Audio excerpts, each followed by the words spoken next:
Good morning dear student, welcome to my YouTube channel SBN education. आज का हमारा topic है वस्त्र विज्ञान, जो प्राकृतिक रेशा। ठीक है, प्राकृतिक रेशा में हमारा रेशम जो है, इसके बारे में हम लोग अच्छे से अध्ययन करेंगे, इसके बारे में हम लोग अच्छे से देखेंगे। रेशम से जितने भी हमारे परीक्षा के लिए जितने भी क्वेश्चन हमारे बन सकते हैं, उतने मैंने इसमें टाइप किया हुआ है। ठीक है, इसमें हमारा 25 क्वेश्चंस है और अगले वीडियो में हम लोग और 25 क्वेश्चन को इंक्लूड करेंगे।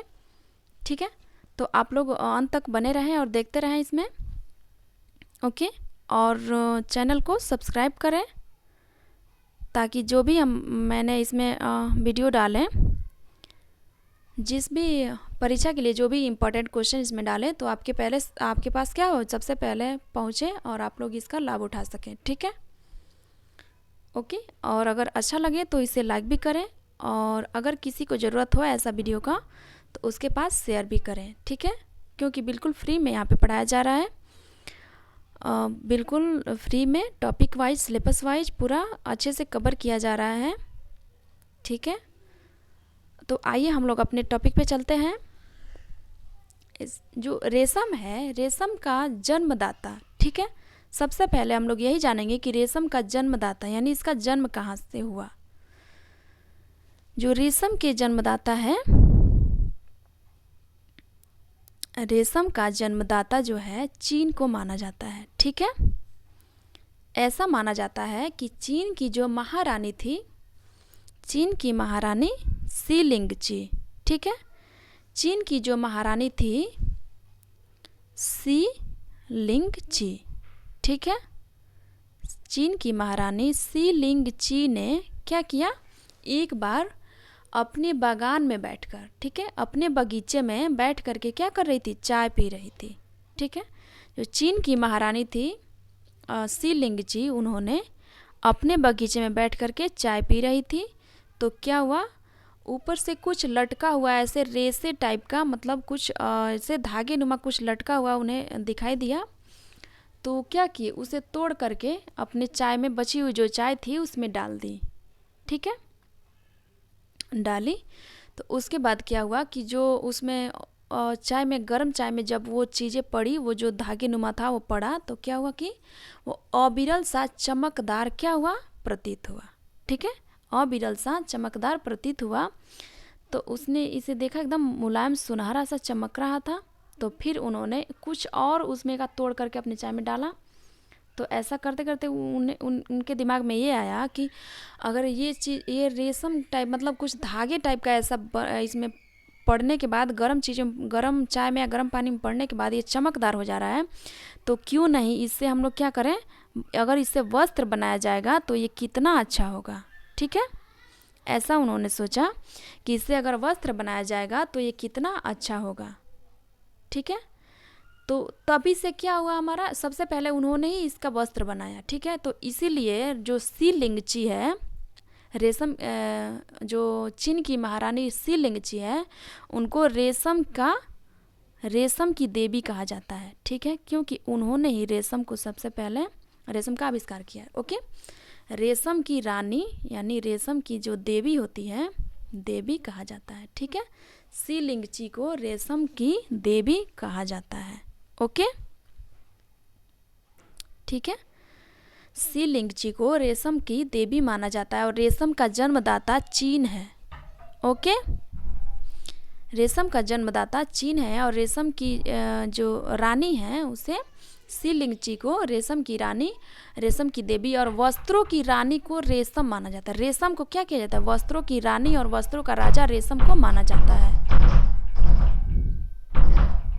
ओके, तो जो शी लिंगची है उनको रेशम की देवी कहा जाता है, क्वीन ऑफ फाइबर। ठीक है, शी लिंगची को रेशम की देवी यानी क्वीन ऑफ फाइबर कहा जाता है तभी से। ठीक है, और इसका आविष्कार कब हुआ, कब मतलब कितने ईसा पूर्व में इसका आविष्कार, 2500 ईसा पूर्व पहले इसका आविष्कार हुआ था। ठीक है, 2500 ईसा पूर्व पहले जो है इसका रेशम का आविष्कार हुआ। ठीक है, ओके, और जो रेशम है, रेशम को राजसी वस्त्र के रूप में माना जाता है, राजसी वस्त्र। ठीक है, जो है राजसी वस्त्र, रेशम को राजसी वस्त्र माना जाता है। ओके, जैसे कि ऐश्वर्य, ऐश्वर्य और गौरव, इसमें हम लिख नहीं पा रहे हैं, आप लोग समझ लेंगे। राजसी वस्त्र माना जाता है, जैसे कि ऐश्वर्य, गौरव, वैभव और प्रतिष्ठा, ऐसे विलासिता का क्या किया जाता है, इसे सूचक माना जाता है। ओके, जो रेशम है, इसे रेशम की जो वस्त्र है इसको ऐसे राजसी वस्त्र, जैसे राजा महाराजा, बहुत ही उच्च मतलब खानदान के लोग इसे पहले सबसे पहले पहनते थे। ठीक है, तो इसे हम लोग ऐसा मानते हैं।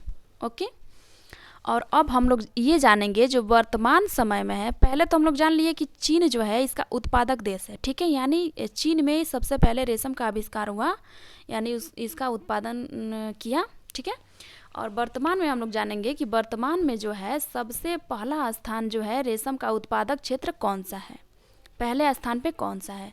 तो पहले स्थान पे हमारा चीन ही है। ठीक है, हमारा जो रेशम उत्पादक के क्षेत्र में पहले स्थान पे चीन है और दूसरे स्थान पे क्या है, भारत है।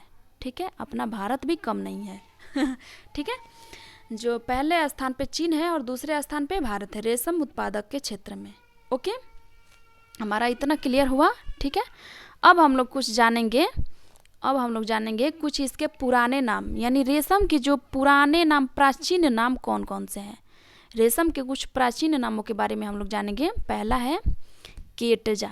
ठीक है, जो है केटजा हो गया, टसर हो गया, केटजा टसर, और हो गया ऐसे, और केटजा टसर, चित्रपट, चित्रपट हो गया, पटसन हो गया, पटसन,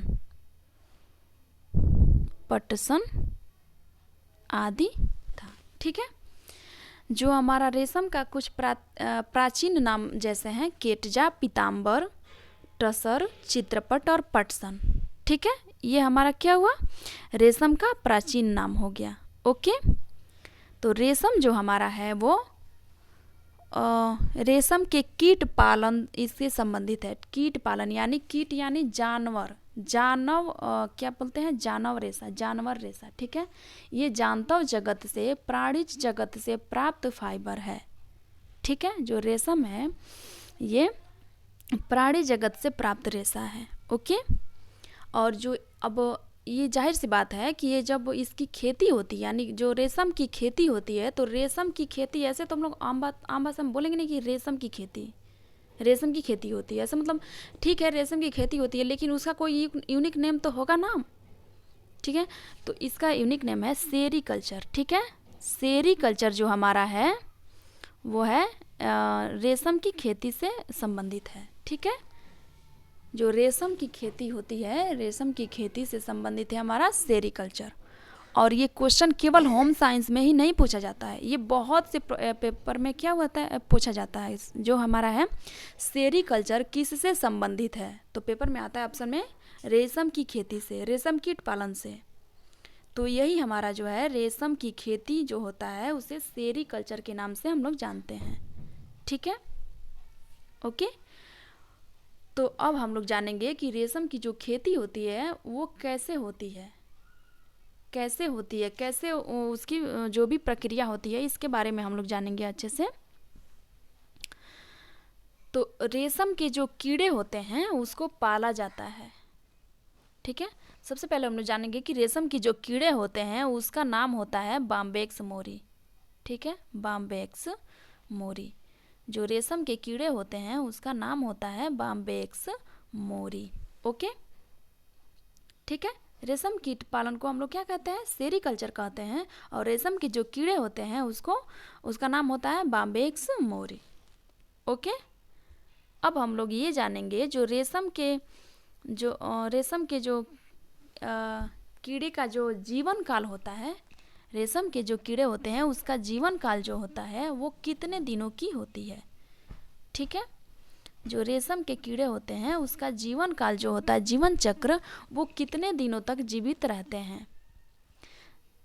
60 से 65 दिन तक। ठीक है, जो रेशम के कीड़े होते हैं वो हमारा 60 से 65 दिन तक यानी लगभग 2 महीने तक जीवित रहते हैं। ओके, उसके बाद वो लोग मर जाते हैं। ओके, इतना तो क्लियर हुआ हमारा। अब हम लोग देखेंगे कि जो ये रेशम के कीड़े होते हैं ये मात्र 2 महीने तक जीवित रहते हैं यानी 60 से 65 दिन तक जीवित रहते हैं, और इसी अल्प अवधि में नहीं है, इतना ही कम समय में वो लोग 4 अवस्थाओं से होकर के गुजरते हैं, यानी उसका 4 स्टेज 4 स्टेज से होकर के वो गुजरते हैं 2 ही महीने में। ठीक है, 2 ही मंथ में वो 4 अवस्थाओं से होकर के गुजरते हैं। ओके, तो इसमें हम लोग देखेंगे कि इसकी कौन कौन सी अवस्थाएं होती हैं, 4। ठीक है, इसमें जो इसकी अवस्थाएं होती है, कौन कौन सी अवस्थाएं होती है। पहला अवस्था है अंडा। ठीक है, ये हमारा पहला अवस्था हो गया। ठीक है, दूसरा अवस्था हमारा हो गया लार्वा। ओके, ये दूसरा अवस्था हो गया। तीसरा अवस्था हमारा हो गया प्यूपा। ठीक है, 3rd स्टेज। देन चौथा हमारा हो गया कीड़ा।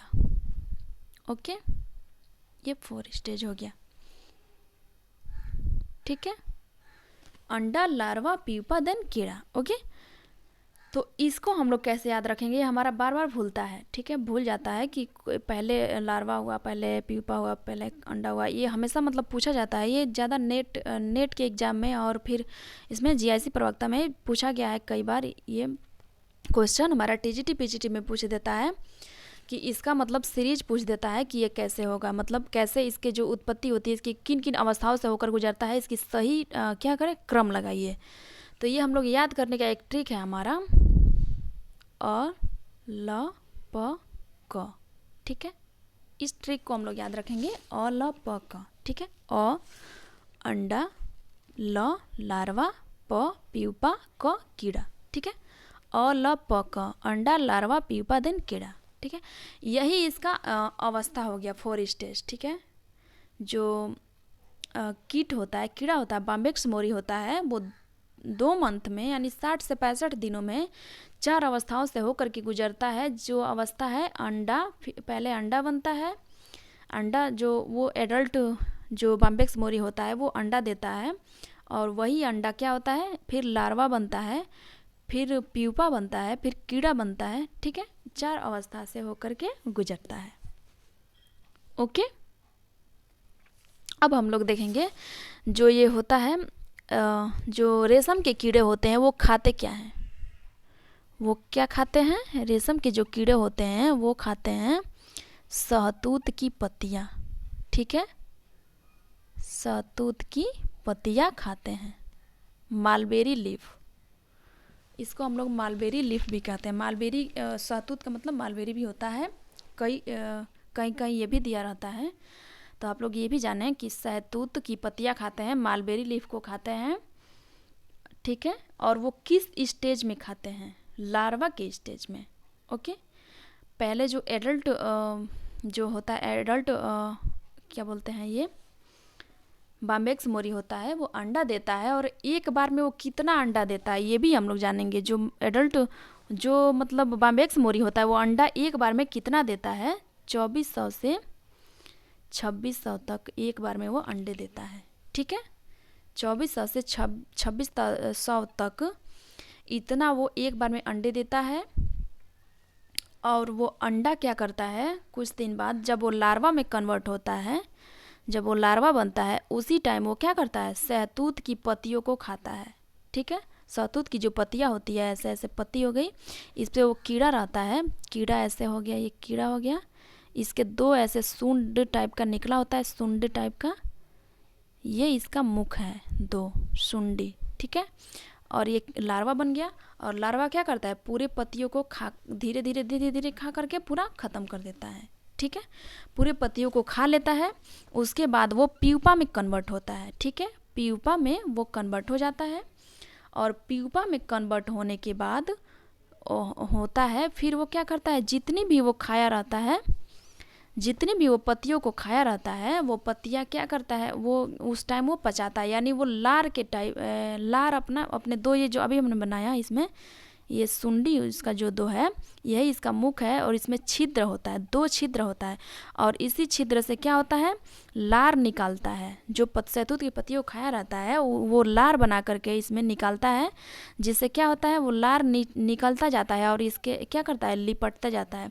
उसी में सेरेसिन नामक गोंद पाया जाता है। ठीक है, जो सेरेसिन गोंद होता है इसमें जो पाया जाता है वो क्या करता है, हवा के संपर्क में, वायु के संपर्क में जब वो आता है सेरेसिन नामक गोंद, तो इसमें जो लार में होता है वो क्या करता है, आपस में चिपक जाता है। जो जितने भी ऐसे लार टाइप के ऐसे निकल रहा है रेसे, वो क्या होता है, हवा के संपर्क में आने से वो आपस में क्या होती है, चिपक जाती है। इसी गोंद, सेरेसिन गोंद की वजह से, ठीक है, आपस में चिपक करके फिर इसको क्या करता है, बांध लेता है, वो अपने ऊपर लपेटता जाता है, लपेट के पूरा ऐसे गोल टाइप का ऐसे बन जाता है। ठीक है, ऐसे हो गया, बीच में प्यूपा बन गया और पूरा आप वो लपेट लिया, तो फिर अंदर क्या हुआ, अंदर कोकून बन जाएगा। ठीक है, कोकून बनेगा और कोकून के स्टेज में ही क्या किया जाता है, उसको गर्म पानी में डाल करके जहाँ पे उसकी खेती होती है, तो फिर क्या करेगा, वो सोता रहेगा। मतलब पहले लार को निकाल के पूरा अपना लपेट लेगा, फिर धीरे धीरे वो सूखता रहेगा और आपस में क्या करेगा, 10 से 12 दिन तक वो सो जाएगा, मतलब सोया रहेगा। ठीक है,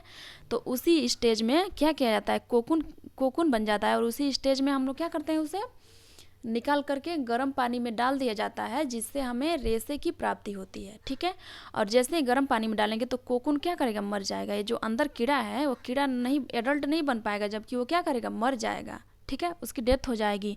उसके बाद जो हमारा ये ऊपर का रेशा है ना, ये हमें गर्म पानी में डालने की वजह से जो सेरेसिन जो गोंद होता है ये ढीला पड़ने लगता है। ठीक है, जो नरम होकर के छोड़ने लगता है, जिससे जो ये क्या है, रेशे आपस में जो चिपके होते हैं वो अलग होकर के हमें रेशे की प्राप्ति हो जाती है। ठीक है, बहुत ही लंबे लंबे रेशे, जिसे मीटर में हम लोग मापते हैं। ठीक है, ये फिलामेंट, इसे ही हम लोग क्या कहते हैं, जो फिलामेंट तंतु होता है, रेशम फिलामेंट तंतु है। ठीक है, उसे हम लोग मीटर में मापते हैं।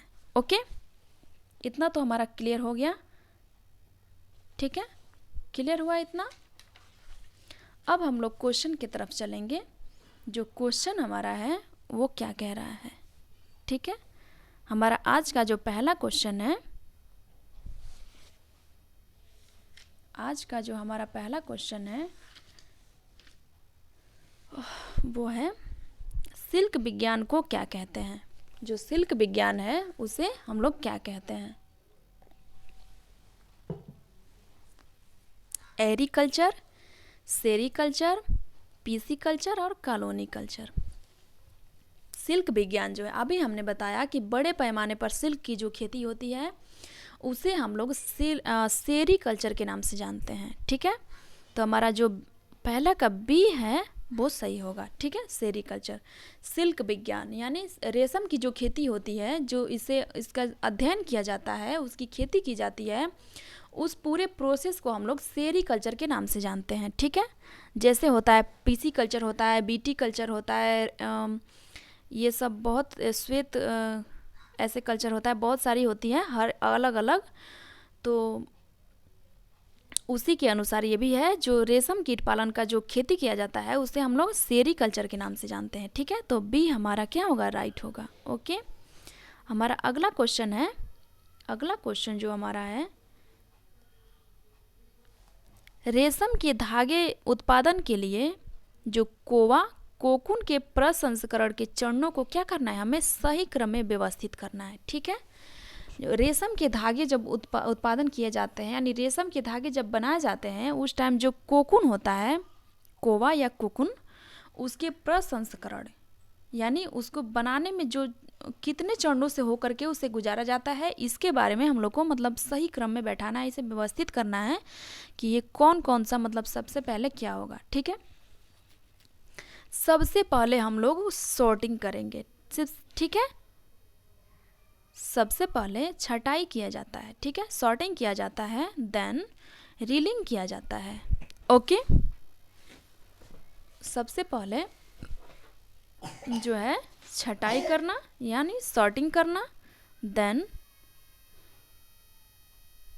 ये हम लोग देखेंगे, इसमें बहुत बड़ा हो जा रहा है।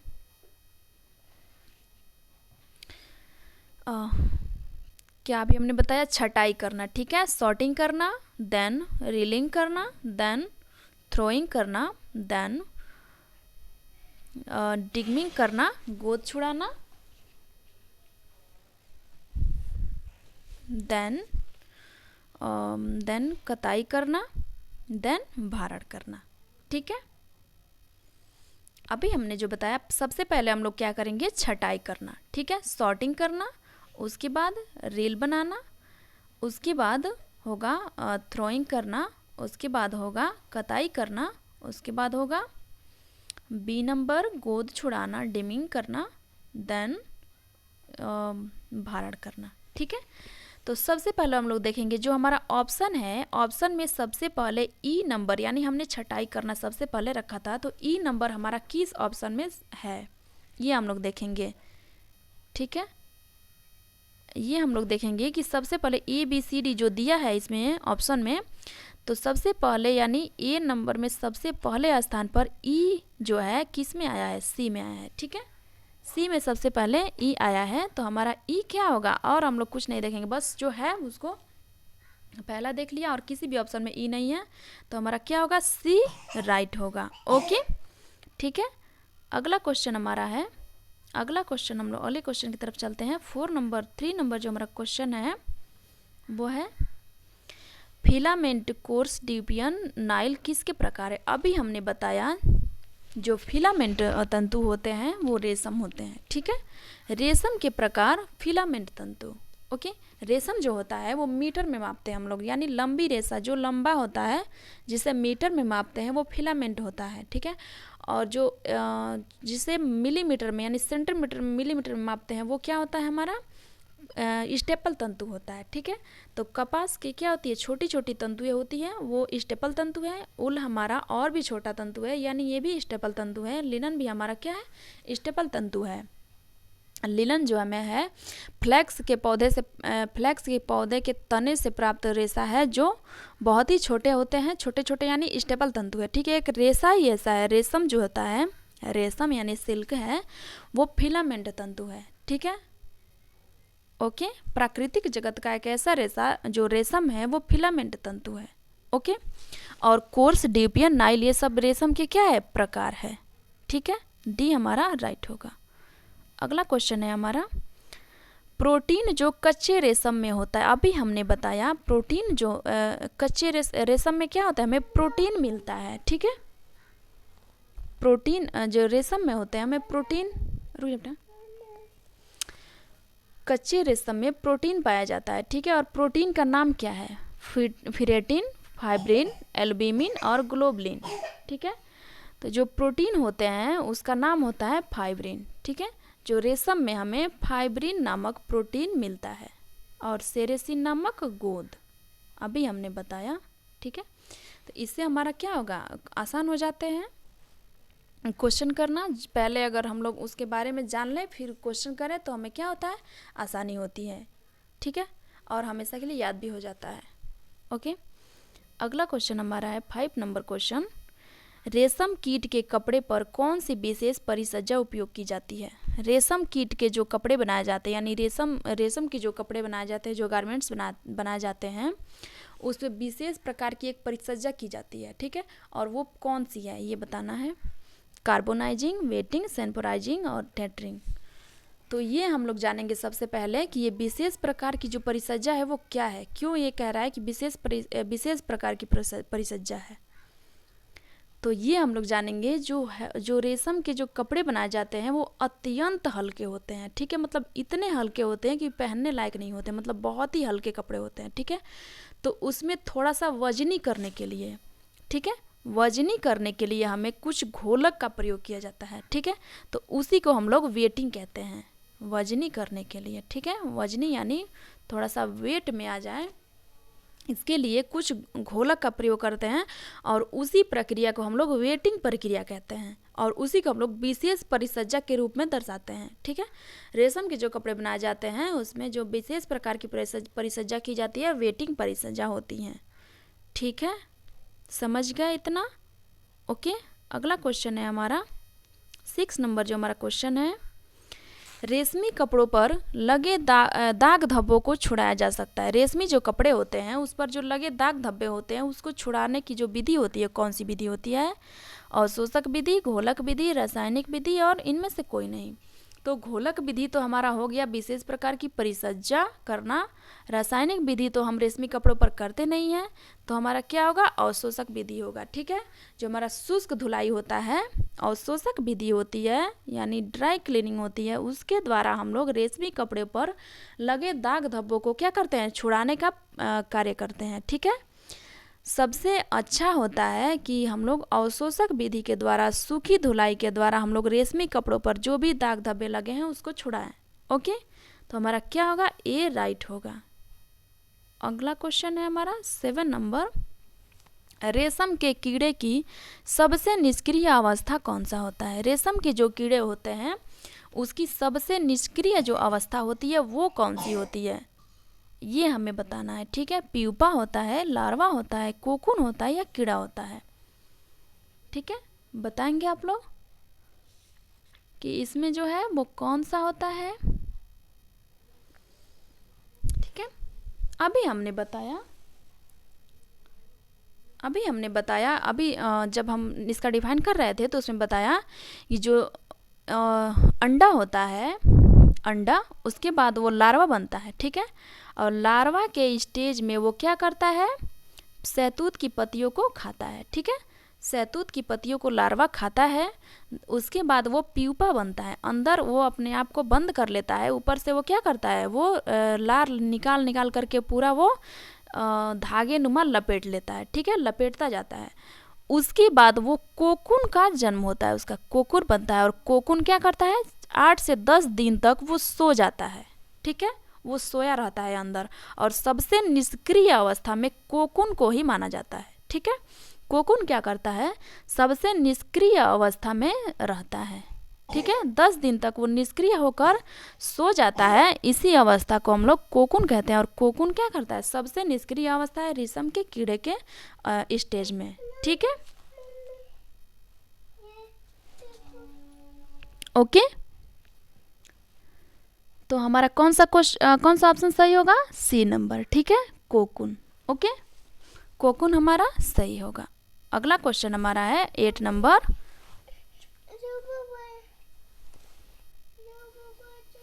ओके, अगला क्वेश्चन हमारा है रेशम अथवा रेयॉन से निर्मित झीना वस्त्र। ठीक है, झीना वस्त्र यानी हल्का वस्त्र जो होता है, जो रेशम और रेयॉन से मिला करके जो बना हुआ झीना वस्त्र यानी हल्का वस्त्र जो होता है वो कौन सा है? रेशम, शिफॉन, कैमलेट या चिनॉन?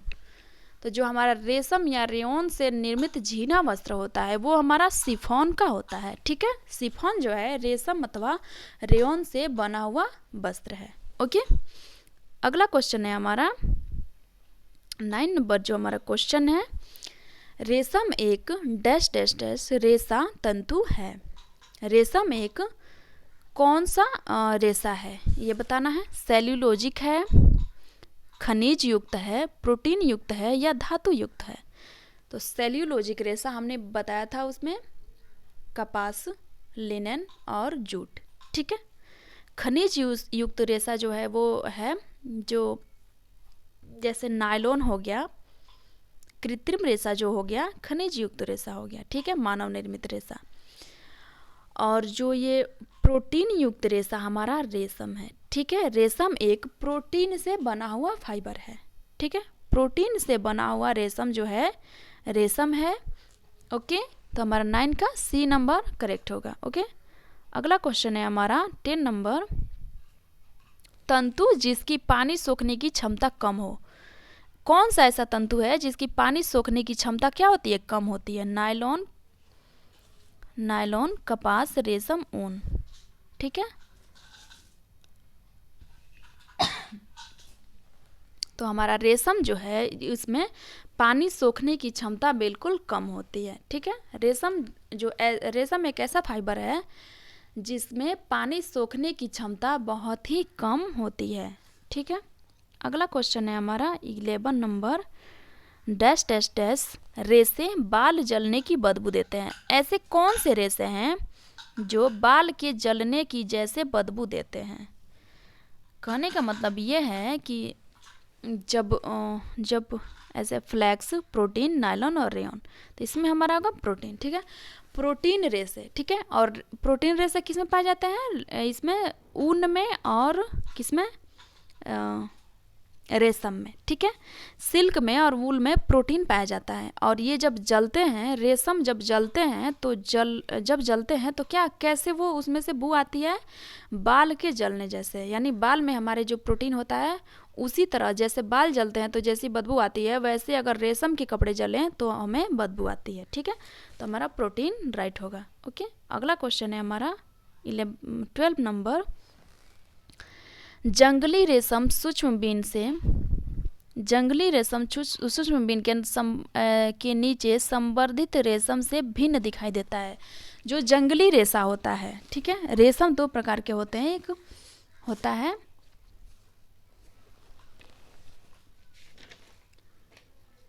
स्वनिर्मित रेशा होता है, उसमें जंगली रेशा होता है। ठीक है, और जंगली रेशा में होता है मूंगा रेशा, टसर रेशा, ओक रेशा, एरी रेशा, ये सब क्या होता है? इसमें पाया जाता है। ठीक है, ओके, ओक से हमें मूंगा रेशा पाया जाता है और अरंडी के पौधे से हमें एरी रेशा मिलता है। ठीक है, ओके, ठीक है, ओक या बबूल से हमें टसर रेशा मिलता है। तो ये जंगली जितने भी रेशे होते हैं, वो अगर सूक्ष्मदर्शी से उसे हम लोग देखें तो जो हमारा ये इससे मिलता है, रेशम कीट पालन से जो हमें रेशा प्राप्त होता है, उसके संवर्धित वो क्या होता है? भिन्न, यानी अलग दिखाई देता है। और अलग में क्या होता है? वो खुरदरा दिखाई देता है और ऐंठा हुआ प्रतीत होता है। ठीक है, ये सत्य बात है। ए नंबर हमारा सही है। ठीक है, जो जंगली रेशा होता है, मूंगा, टसर, एरी, ये सब क्या होता है? हमारे जो ये रेशे होते हैं जो जिससे बैम्बैक्स मोरी से जो हमें रेशा प्राप्त होता है, उससे क्या होता है? वो भिन्न दिखाई देता है। ठीक है, ये हमारा सत्य है। ओके, अगला क्वेश्चन है हमारा 13 नंबर। ऊष्मा का कुचालक होता है। रेशम जो हमारा है वो ऊष्मा का कुचालक होता है। ठीक है, इसमें बी हमारा सही होगा। ओके, अगला क्वेश्चन है हमारा अत्यधिक हल्का रेशा है। अभी हमने बताया कि रेशम जो होता है वो अत्यधिक हल्का रेशा होता है। ठीक है, तो उसे वजनी बनाने के लिए हम लोग कुछ घोलक का प्रयोग करते हैं, उसे ही हम लोग बेटिंग प्रक्रिया कहते हैं। ठीक है, तो ये क्या होगा? रेशम हमारा इसमें सही होगा। ठीक है, रेशम जो होता है अत्यंत हल्का रेशा होता है। ओके, अगला क्वेश्चन है हमारा 15 नंबर। SASMIRA का सही पूर्ण रूप बताना है। ठीक है, SASMIRA का सही पूर्ण रूप कौन सा है? Silk and synthetic mills and research association, synthetic and art silk mills and research association, silk and art silk mills and research association, standard and specifications of mills and research association. इसमें हमारा जो सही पूर्ण रूप है वो B number. ठीक है, synthetic and art silk mills and research association. ठीक है, बी हमारा सही होगा, इसका सही पूर्ण रूप होगा। ओके, अगला क्वेश्चन है हमारा 16 नंबर। जो क्वेश्चन है, किस प्रकार की सिल्क में कीड़े को मारा नहीं जाता है निर्माण के दौरान? ठीक है, ऐसा कौन सा जो सिल्क होता है जिसमें कीड़े को नहीं मारा जाता है निर्माण के, यानी उसे बनाने के दौरान ऐसा कौन सा सिल्क है जिसमें कीड़े को मारा नहीं जाता है, वो जीवित रहता है? तो हमारा जो मूंगा रेशा है, मूंगा रेशा जो ऊख के पेड़ से मिलता है और ये आसाम में पाया जाता है। ठीक है, हमें जो होता है मूंगा रेशा आसाम में मिलता है और ये ऊख के पेड़ से पाया जाता है। ठीक है, ऊख के पेड़ से हमें मिलता है मूंगा रेशा और इसके निर्माण के दौरान हम क्या करते हैं? कीड़े को मारा नहीं जाता है। और जो बॉम्बेक्स मोरी होता है, जो शहतूत की पत्तियाँ खा करके जो रेशम बनता है, उसमें क्या होता है? कीड़े को मार करके प्यूपा बन के कोकून बनता है और कोकून को मार करके क्या किया जाता है? रेशम प्राप्त किया जाता है। उसी प्रकार इसमें मूंगा रेशा प्राप्त करने के लिए कीड़े को मारा नहीं जाता है। ठीक है, तो हमारा मूंगा हो गया।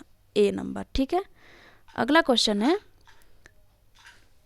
वह विधि जिसमें कोकून को गर्म पानी में डाल करके नरम किया जाता है, वह धागा ढूंढा जाता है, वह है। ठीक है, अभी हमने इसके बारे में बताया कि जो वह कौन सी विधि है, वह कौन सी विधि है जिसमें क्या किया जाता है, कोकून को गर्म पानी में डाल दिया जाता है और क्या किया जाता है, उसमें नरम किया जाता है, वह धागा को ढूंढा जाता है, वह कौन सी विधि है। ठीक है, ये बताना है हमें, वह कौन सी विधि है। ठीक है,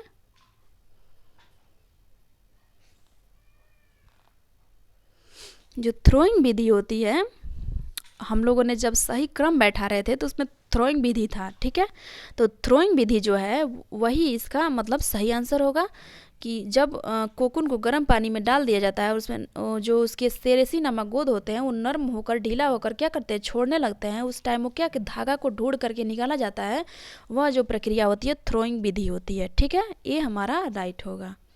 अगला क्वेश्चन है हमारा 18 नंबर, रेशम के कपड़ों पर किस विशेष प्रकार की परिसज्जा की जाती है। हमारा क्वेश्चन क्या हुआ, रिपीट हो गया है। ठीक है, बेटिंग प्रक्रिया होती है। ओके, अगला क्वेश्चन है हमारा, सूत जो एक जानव कीड़े के कोकून से बनता है वह है। सूत यानी रेशा, जो कौन सा रेशा है जो जानव कीड़े यानी जानतव जगत के कीड़े से प्राप्त होता है, वो कौन सा रेशा है, ये हमारा है रेशम। ठीक है, रेशम हमारा जो है जानव कीड़े के कोकून से बनाया जाता है रेशम। ठीक है, अगला क्वेश्चन हमारा है 20, सबसे पहले रेशम का उत्पादन हुआ था। सबसे पहले जो है रेशम का उत्पादन कहाँ हुआ था, भारत में, फ्रांस में, जापान में और चीन में।